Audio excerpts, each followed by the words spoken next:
कूड़े दा बदल। करनजीत कौर द्वारा।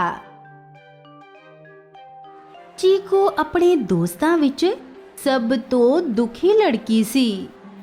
ਉਹ बेशक अपनी पूरी क्लास विच सब तो दुखी लड़की सी। शायद ਉਹ दुनिया दी सब तो दुखी लड़की सी। दोस्त चीकू दा हुण कोई दोस्त नहीं सी। कोई भी चीकू नाल खेडना नहीं चाहुंदा सी, क्योंकि उस दे सिर उत्ते एक बदल लटकदा रहिंदा सी। कूड़े दा बदल। संतरे दे छिलके अते बिस्कुटां दे पैकेट, टुੱਟੇ खिडौने अते पेंसिल दे छिलके,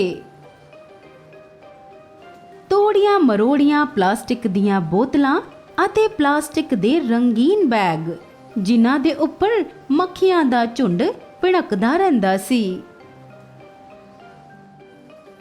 कोई भी अजिही लड़की नाल खेडना नहीं चाहुंदा सी जिस दे उपर कूड़े दा बदल लटकिया होया सी।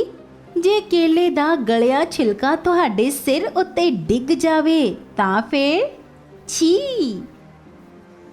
चीकू हुण लुकण मिची भी नहीं खेड सकदी सी। बदल कारण ਉਹ हमेशा फड़ी जांदी सी। उसने सोना नूं कहा, आओ इकट्ठे स्कूल चलिए।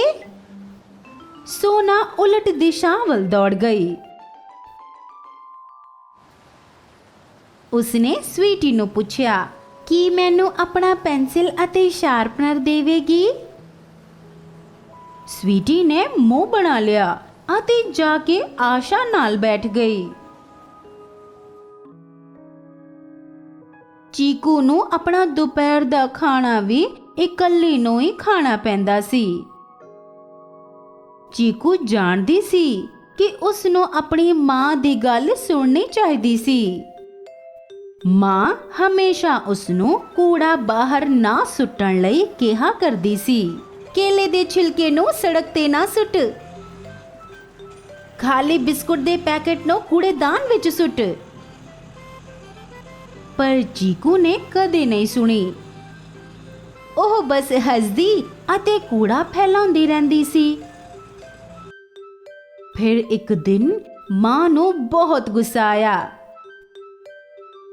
जल्दी ही यह सारा कूड़ा तेरा पीछा करना शुरू कर देवेगा, उसने कहा।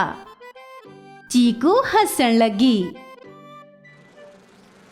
अगली सवेर चीकू ਨੂੰ बदबूदार गंध ਅਤੇ ਮੱਖੀਆਂ ਦੇ ਭਿਣਕਣ ਦੀ ਆਵਾਜ਼ ਨੇ ਉਠਾ ਦਿੱਤਾ।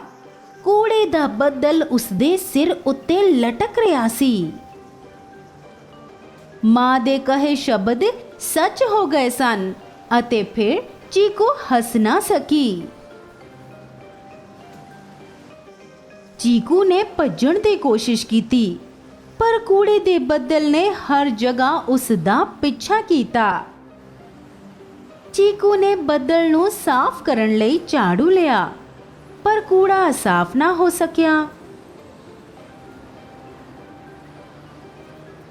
चीकू ने हर संभव हल करन दी कोशिश कीती। ਉਹ चीकी ਅਤੇ बदल नूं कहा कि उस नूं छड्ड देवे।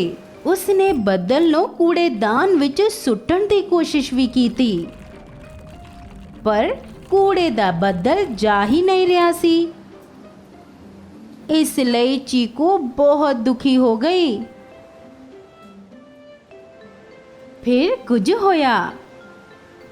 चीकू ने बाला नूं सड़क उत्ते केले दे छिलके सुੱਟਦਿਆਂ ਵੇਖਿਆ। चीकू नाराज होई कि उसनूं चीकू दे सिर उपरला बदल दिखाई नहीं दिंदा सी। ओए बेवकूफ लड़के, ओ चीकी, छिलका सड़क ते ना सुੱਟ, कोई तिलक जावेगा। कूड़े दे बदल तो डरदे बाला ने छिलका कूड़ेदान विच सुੱਟ दिता। अगले दिन कूड़े दा बदल छोटा हो गया सी। ए किवें होया? चीकू हैरान होई। ਫਿਰ ਚੀਕੂ ਨੇ ਰੀਮਾ ਆਂਟੀ ਨੂੰ ਪਲਾਸਟਿਕ ਦੇ ਲਿਫਾਫੇ ਸੁੱਟਦਿਆਂ ਵੇਖਿਆ। ਆਂਟੀ, ਚੀਕੂ ਨੇ ਕਿਹਾ, ਕਿਰਪਾ ਕਰਕੇ ਇਹਨਾਂ ਲਿਫਾਫਿਆਂ ਨੂੰ ਚੁੱਕ ਕੇ ਇਹਨਾਂ ਦੀ ਮੁੜ ਵਰਤੋਂ ਕਰੋ। ਰੀਮਾ ਆਂਟੀ ਲਿਫਾਫੇ ਚੁੱਕ ਕੇ ਲੈ ਗਈ। ਅਗਲੇ ਦਿਨ ਜਦੋਂ ਚੀਕੂ ਜਾਗੀ ਤਾਂ ਬੱਦਲ ਬਹੁਤ ਛੋਟਾ ਹੋ ਗਿਆ ਸੀ। ਚੀਕੂ ਮੁਸਕਰਾਈ। ਉਹ ਜਾਣਦੀ ਸੀ ਕਿ ਉਸ ਨੂੰ ਕੀ ਕਰਨਾ ਚਾਹੀਦਾ ਸੀ। ਜਦੋਂ ਕੋਈ ਬਿਸਕੁਟ ਦਾ ਪੈਕੇਟ ਜਾਂ ਪੈਨਸਿਲ ਦੇ ਛਿਲਕੇ ਸੁੱਟਦਾ ਤਾਂ ਚੀਕੂ ਉਸ ਨੂੰ ਰੋਕਦੀ। ਉਸਨੇ ਹਰ ਤੋੜੀ ਮਰੋੜੀ ਪਲਾਸਟਿਕ ਦੀ ਬੋਤਲ ਚੁੱਕੀ ਅਤੇ ਕੂੜੇਦਾਨ ਵਿੱਚ ਪਾ ਦਿੱਤੀ। ਪਿੰਡ ਸਾਫ਼ ਅਤੇ ਹੋਰ ਸਾਫ਼ ਹੁੰਦਾ ਗਿਆ ਅਤੇ ਚੀਕੂ ਦਾ ਬੱਦਲ ਛੋਟਾ ਅਤੇ ਹੋਰ ਛੋਟਾ ਹੁੰਦਾ ਗਿਆ। ਇੱਕ ਦਿਨ ਇਹ ਖਤਮ ਹੋ ਗਿਆ, ਪੂਰੀ ਤਰ੍ਹਾਂ ਖਤਮ ਹੋ ਗਿਆ। ਚੀਕੂ ਸ਼ਾਇਦ ਹੁਣ ਦੁਨੀਆ ਦੀ ਸਭ ਤੋਂ ਖੁਸ਼ ਲੜਕੀ ਸੀ। ਚੀਕੂ ਨੇ ਫਿਰ ਕਦੇ ਕੂੜਾ ਬਾਹਰ ਨਹੀਂ ਸੁੱਟਿਆ। ਮਨ ਦੇ ਅੰਦਰ ਹੀ ਅੰਦਰ ਉਹ ਇੱਕ ਸਾਫ਼ ਪਿੰਡ ਵਿੱਚ ਰਹਿਣਾ ਪਸੰਦ ਕਰਦੀ ਸੀ, ਪਰ ਉਸ ਨੂੰ ਡਰ ਵੀ ਸੀ ਕਿ ਕਿਸੇ ਦਿਨ ਕੂੜੇ ਦਾ ਬੱਦਲ ਵਾਪਸ ਆ ਜਾਵੇਗਾ। ਕੌਣ ਜਾਣਦਾ ਸੀ?